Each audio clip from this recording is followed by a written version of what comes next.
Hello folks, my name is Mark. This is Why I Hate the World. My peoples, where you at? How you guys doing?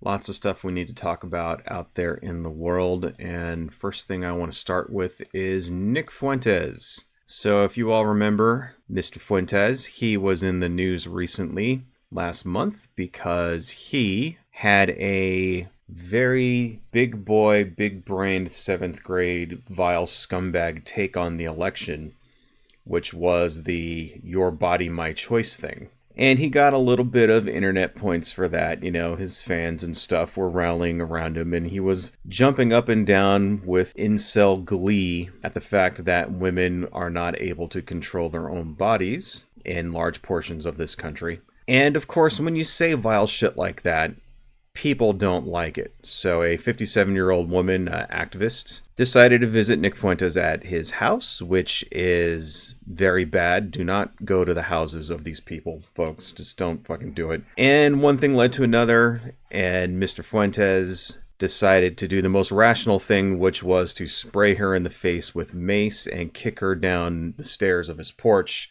for the crime of knocking on his door. So finally, I am happy to report that Mr. Fuentes has been arrested for that behavior, because you're not allowed to just assault someone when they knock on your door like that. Here's the thing, folks, is that lots of people are going to be defending him and all this over this because, you know, oh, this woman came and threatened him and all this other shit. But we have this on video.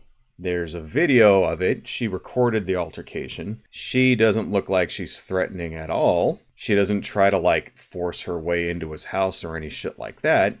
He just sort of opens the door, sprays her in the face, kicks her in the chest, and then, steals her phone, which is not proportional to the offense.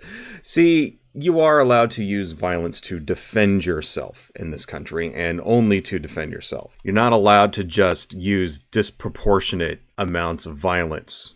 And that's the whole point here. If somebody comes and, say, cuts you off in traffic or something like that, say you chase him down and you're like, hey man, you can't fucking do that shit. And he flips you off. If you then pull alongside him and whip out a shotgun and blow out his tires and then drag him out of his car and pistol whip him and stuff like that and curb stomp his ass, you go to jail. You're not allowed to do that. The same way that if someone comes and knocks on your door and tries to talk to you, even if they talk to you in a tone which you may think is threatening, if you then attack them when they have not attacked you, you are the aggressor.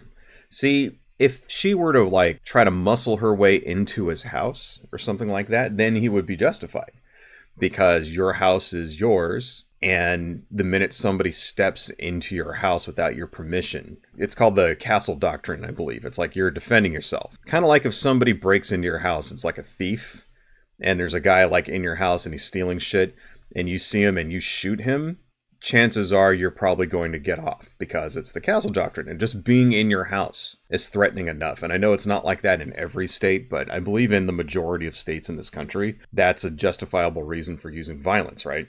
Being on your porch is not. It's the difference between a guy breaking into your house and then a salesman coming up and knocking on your door and trying to talk to you. And if they're not violent to you, then there's no justification for violence. Even if they don't actually leave when you tell them to leave. If they're arguing with you on your porch and you give them warning and you say, if you don't leave, I'm calling the cops. That's how it's supposed to work.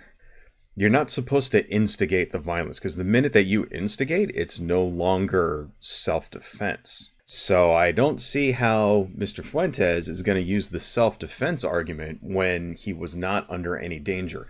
And lots of these things like this have to be taken into account. This is a 57-year-old woman. He's a 28-year-old man, I think. I think he might be 28, 29, something like that. Nick Fuentes is fucking young, which is kind of crazy how young he is. They're going to take that into account. The fact that he's physically stronger than she is, and she didn't have a weapon. And of course, you could always argue oh, well, he didn't know. Right? And that's true. You could say, well, hey, if some crazy person shows up at your door and you don't know them, and you don't know if they might have a gun or something like that, that's one thing, right?